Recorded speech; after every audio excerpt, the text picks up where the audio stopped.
नमस्कार दोस्तों। आज हम लोग बात करेंगे बहुत ही इंटरेस्टिंग, बहुत ही रोचक और आपके जीवन में हमेशा यूज होता है और आपके शरीर में भी है, जिसके बारे में आज हम लोग बात करेंगे वो है आरबीसी। और आरबीसी के बारे में हम लोग क्या बात करेंगे कि आरबीसी पिपेट क्या होता है। आप लोग नाम सुने होंगे, यदि आप एमएलटी कर रहे हैं तो आपको नाम पता ही होगा कि आरबीसी पिपेट होता है। तो दोस्तों, ये जो आप देख रहे हैं वीडियो में, ये है आपका आरबीसी पिपेट।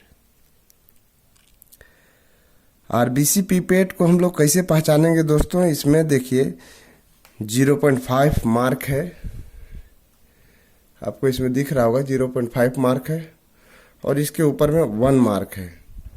और ये जो बल्ब है, उस बल्ब के ऊपर में 101 का मार्क है। तो WBC पिपेट में 11 मार्क होता है यहाँ पे, और यहाँ पे होता है 101 का मार्क आरबीसी में। दूसरा है दोस्तों कि इसके अंदर जो देख रहे हैं रेड कलर का, इसमें दोस्तों रेड कलर का एक बॉल डाला हुआ रहता है, जिससे हम लोग आइडेंटिफाई कर सकते हैं कि ये रेड आरबीसी पिपेट है, रेड ब्लड सेल्स पिपेट है। अब इसका हम लोग दोस्तों यूज आगे पढ़ेंगे, लेकिन अभी हम लोग इसका जो है क्वेश्चन किस टाइप से आपको, जैसे एग्जामिनर आपको दे दिए कि भाई बाबू आप इसको उठाइए और ये है क्या, तो आप इसको कैसे मतलब आइडेंटिफाई करेंगे कि सर ये आरबीसी पिपेट है। तो एग्जामिनर को आइडेंटिफाई करवाने, मतलब उनको पहचान बताने के लिए हम लोग इसके बारे में कैसे बताएंगे कि सर इसमें 0.5 और 1 मार्क होता है ये बॉल के नीचे, और उसके ऊपर जो मार्क होता है सर 101 होता है, इसके अंदर एक रेड कलर का बीट होता है। ठीक है, तो इससे हम लोग उसको पहचानते हैं कि ये आरबीसी पिपेट है। तो दोस्तों, आरबीसी काउंट करने के लिए हम लोग उसका जो डाइल्यूशन लेते हैं वो 1:200 रहता है। ठीक है, 1:200 के डाइल्यूशन में लेते हैं। तो how to identify by mark 0.5। आपको एग्जामिनर यदि पूछते हैं कि how to identify by mark 0.5 and 1 below and 101 above the bulb. ठीक है, यूजिंग इसका क्या क्या होता है दोस्तों? For total red cell count of blood, for total platelet count, for total sperm count.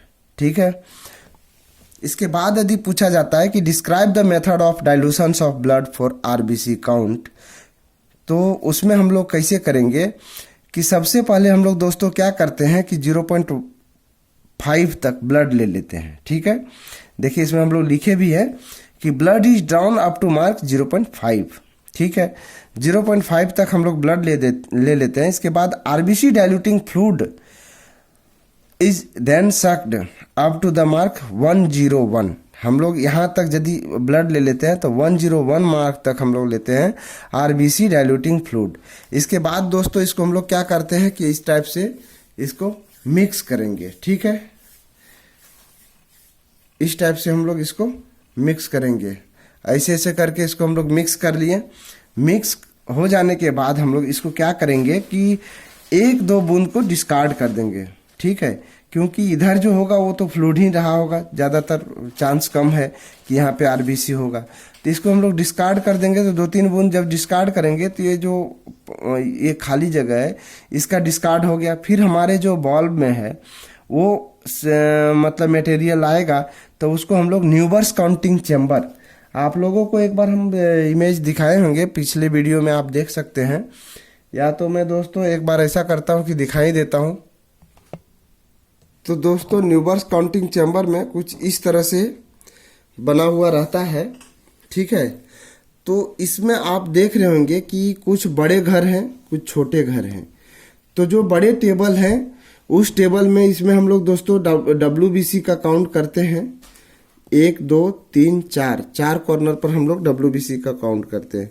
और 1 2 3 4 5, ये 5 जो है 5 कॉर्नर में टेबल में हम लोग आरबीसी का काउंट करते हैं। ध्यान इसमें ये रखना है दोस्तों कि यदि इस लाइनिंग के ऊपर एक भी सेल आ जाता है तो उसको हमें काउंट नहीं करना है। ठीक है, ये जो बॉर्डर है इसके कहीं भी मतलब साइड साइड में आ जाता है, इसके अंदर वाली तो काउंट करेंगे, लेकिन इसके साइड साइड में आ जाता है तो इसको हम लोग काउंट नहीं करेंगे। ठीक है, ये हो गया आपका न्यूबर्स काउंटिंग चेम्बर का फिगर। तो दोस्तों हम लोग उसको चार्ज कर दिए। फिर न्यूबर्स काउंटिंग चेम्बर को क्या करेंगे कि कुछ देर के लिए उसको छोड़ देंगे ताकि सेल सेटल हो जाए। फिर इसके बाद हम लोग उसको काउंटिंग शुरू करेंगे। तो उसको कितने पावर पर करेंगे दोस्तों? हाई पावर फील्ड पर करेंगे। ठीक है। What is the composition of RBC diluting fluid या फॉर्मल साइट्रेट? ठीक है। तो दोस्तों इसका जो डाइल्यूटिंग फ्लूइड हम लोग यूज करते हैं आरबीसी के लिए, उसमें क्या क्या कंपोजिशन रहता है? तो उसमें फॉर्मलिन होता है 1 ml, ट्राइसोडियम साइट्रेट होता है 3 ग्राम और डिस्टिल वाटर होता है 100 ml। इसका सॉल्यूशंस होता है जिसको हम लोग यूज करते हैं। ठीक है। इसके बाद है नेक्स्ट क्वेश्चन आता है, what is the dilution achieved by the above method? वही चीज अभी हम पहले शुरू में बताए थे, 1:200 के डाइल्यूशन में लेते हैं। तो 1:200 when blood is down up to mark 0.5 mark। ठीक है। What is the normal RBC count?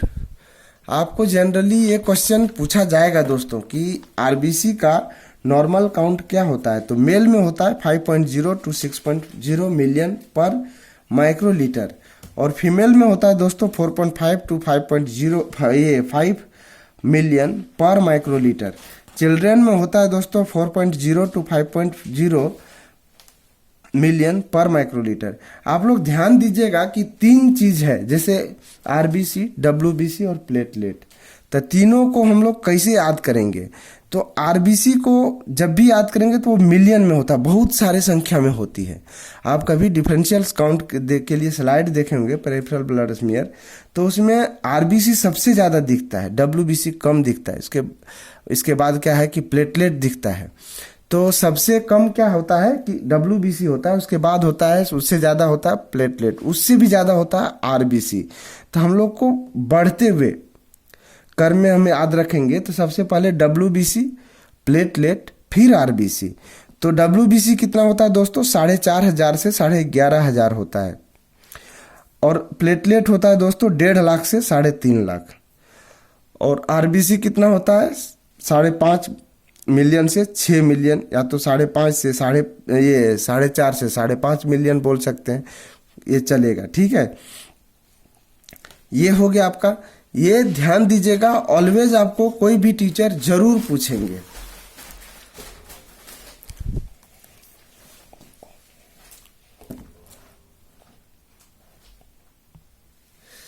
दोस्तों नेक्स्ट क्वेश्चन आता है आपका abnormality in total red cell count.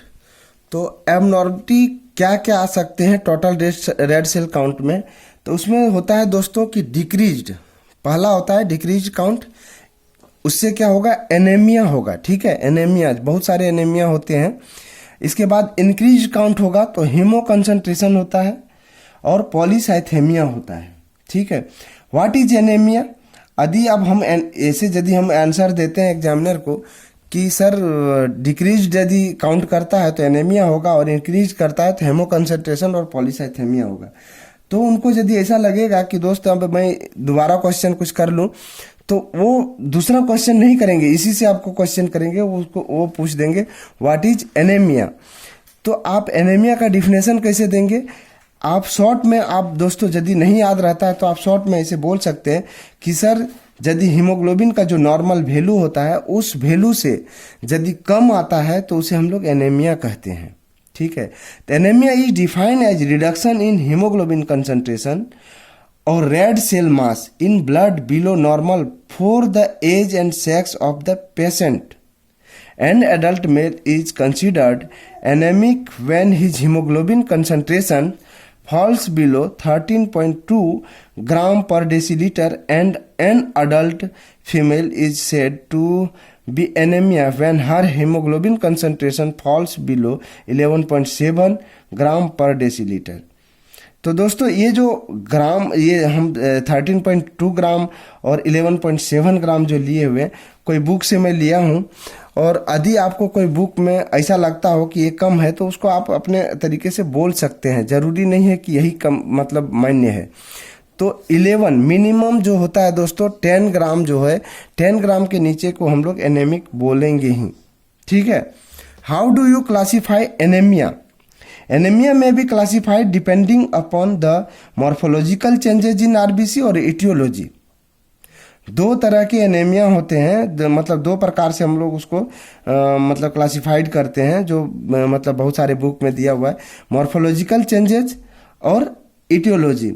तो मॉर्फोलॉजिकल क्लासिफिकेशंस में क्या होगा दोस्तों कि microcytic hypochromic, normocytic normochromic, macrocytic hypochromic और मैक्रोसिटिक एंड माइक्रोसिटिक हाइपोक्रोमिक होता है। नेक्स्ट आता है दोस्तों इटियोलॉजिकल क्लासिफिकेशन। एटियोलॉजिकल क्लासिफिकेशंस में दो होते हैं दोस्तों, failure of productions of erythrocytes और इंक्रीज्ड लॉस ऑफ इरिथ्रोसाइट्स। इसके बारे में हम लोग आगे में बात करेंगे। पहले हम लोग आ जाते हैं आप दोस्तों failure of productions of erythrocytes, ठीक है। फेल्योर ऑफ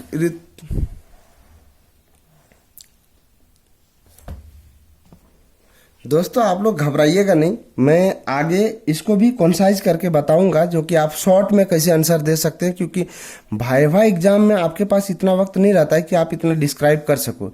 मैं सिर्फ एक जानकारी के लिए इतना बता रहा हूं, लेकिन मैं आपको आगे बताऊंगा कि उसको शॉर्ट में कैसे जवाब दे सकते हैं और आपको नंबर मिलेगा, ठीक है। तो आप लोग आगे बने रहिएगा।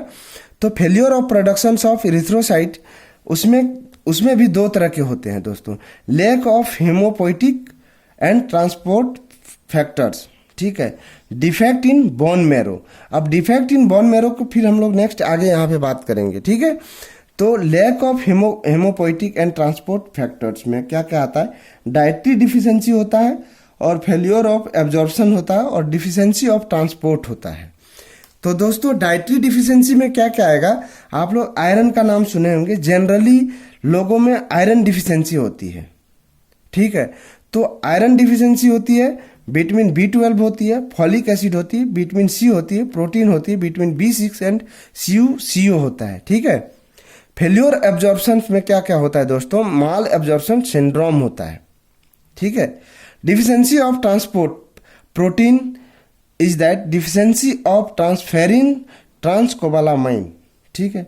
डिफेक्ट इन बोन मैरो में क्या क्या आएगा दोस्तों कि डिफेक्ट इन बोन मैरो में हाइपोप्लास्टिक और एप्लास्टिक एनीमिया होता है। उसमें भी दो तरह के होते हैं, प्राइमरी एंड सेकेंडरी। सेकेंडरी में क्या क्या आएगा, drug, radiation, infection, hypersensitivity, leukaemia, infiltration और मेटास्टेसिस, ठीक है। नेक्स्ट हम लोग आते हैं दोस्तों anaemia due to excessive loss of erythrocyte. Anaemia due to excessive loss of erythrocyte मतलब इस टाइप की एनीमिया जिससे मतलब शरीर में खून बन रहा है लेकिन वो उसमें ना न्यूट्रिशन की कमी है और ना कुछ, वो लॉस हो जा रहा है। तो वो लॉस किस कंडीशन से हो रहा है दोस्तों, दो तरह के कंडीशन से होता है, हेमरेजिक होता है और हेमोलाइसिस होता है। हेमरेजिक मतलब वो मतलब बह गया और हेमोलाइसिस मतलब वहाँ पे टूट रहा है। तो ठीक है, हेमोरेजिक में क्या आएगा दोस्तों, acute haemorrhage and chronic haemorrhage. Acute haemorrhage जैसे हो गया, जैसे किसी को सडनली एक्सीडेंट हो गया, कहीं कट लग गया, तो उसके चलते जो खून का बहाव हो जाता है उसे हम लोग एक्यूट हेमरेज कहते हैं। और क्रोनिक हेमरेज में क्या होगा दोस्तों कि जिससे किसी को पाइल्स है या मेंस्ट्रुअल साइकिल में प्रॉब्लम है, तो जिसके चलते धीरे धीरे या तो फिर इंटेस्टाइनल अल्सर वगैरह के चलते उसका ब्लड लॉस हो रहा है, तो वो हो गया दोस्तों आपका क्रोनिक हेमरेज। उसमें एनीमिया यदि होती है तो धीरे धीरे होता है, वो सडनली नहीं होता है। और एक्यूट हेमरेज में क्या होता है कि सडनली होता है, ठीक है। तो हेमोलाइसिस और haemolytic anaemia both are same. तो हेमोलाइटिक एनीमिया में क्या होगा, ये कार्पोस्कुलर डिफेक्ट होगा और एक्स्ट्रा कार्पोस्कुलर डिफेक्ट होगा। तो इंट्रा कार्पोस्कुलर डिफेक्ट में क्या होगा, defect in haemoglobin synthesis, beta thalassaemia और अल्फा थैलेसेमिया। तीसरा होता है दोस्तों सिकल सेल एनीमिया, ठीक है।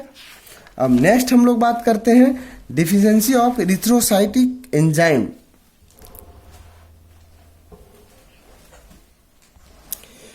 Deficiency of erythrocytic enzyme is that G6PD, ठीक है। डिफेक्ट इन इरिथ्रोसाइट मेम्ब्रेन हेरिडेटरी, उसमें आएगा दोस्तों हेरिडेटरी स्फेरोसाइटोसिस, और एक्वायर्ड में होगा दोस्तों प्रोक्सिमल नॉक्चुरनल हीमोग्लोबिनूरिया। उसको हम लोग शॉर्ट में बोलते हैं दोस्तों PNH, ठीक है। एक्स्ट्रा कार्पस्कुलर डिफेक्ट में क्या क्या आएगा दोस्तों, erythrocyte normal but lytic mechanism abnormal होगा due to drug, poison, venom. Infections में आएगा बैक्टीरियल में क्लोस्ट्रीडियम वेल्ची, और प्रोटोजोआ में आएगा आपका दोस्तों मलेरिया पैरासाइट, ठीक है। अब हम लोग इसको शॉर्ट में कैसे आंसर देंगे कि normocytic normochromic anaemia, microcytic hypochromic anaemia. Microcytic hypochromic anaemia जो होता है दोस्तों वो आयरन डिफिशिएंसी एनीमिया होता है। उसमें क्या होता है कि आरबीसी का जो पेलर एरिया है वो स्मॉल हो जाता है, बहुत छोटा हो जाता है। और मैक्रोसिटिक हाइपोक्रोमिक एनीमिया क्या होता है दोस्तों, मेगालोब्लास्टिक एनीमिया होता है, और इसमें क्या होता है कि पेलर एरिया जो है बढ़ जाता है। आपको इसके पहले हम लोग एनीमिया में डिस्कस किए हैं, उसमें आप एक बार देख सकते हैं। Dimorphic anaemia, aplastic anaemia. Dimorphic anaemia में क्या होता है दोस्तों, दो तरह के फंक्शंस मतलब ये सेल पाए जाते हैं, माइक्रोसिटिक एंड मैक्रोसिटिक, ठीक है। एप्लास्टिक एनीमिया और हेमोलाइटिक एनीमिया और थैलेसेमिया, सिकल सेल एनीमिया, ठीक है। इतने तरह के आपका एनीमिया हैं, आप शॉर्ट में ये आराम से बता सकते हैं। तो धन्यवाद दोस्तों, आप लोगों को अच्छा लगा होगा तो आप लोग आगे ज़रूर शेयर कीजिएगा। मैं कोशिश करूँगा इससे भी अच्छा मतलब और मेहनत करके बनाऊँगा, और थोड़ा सा मेहनत का भी आप लोग ध्यान दीजिएगा, बहुत मेहनत करके बनाना पड़ता है। और चलिए धन्यवाद।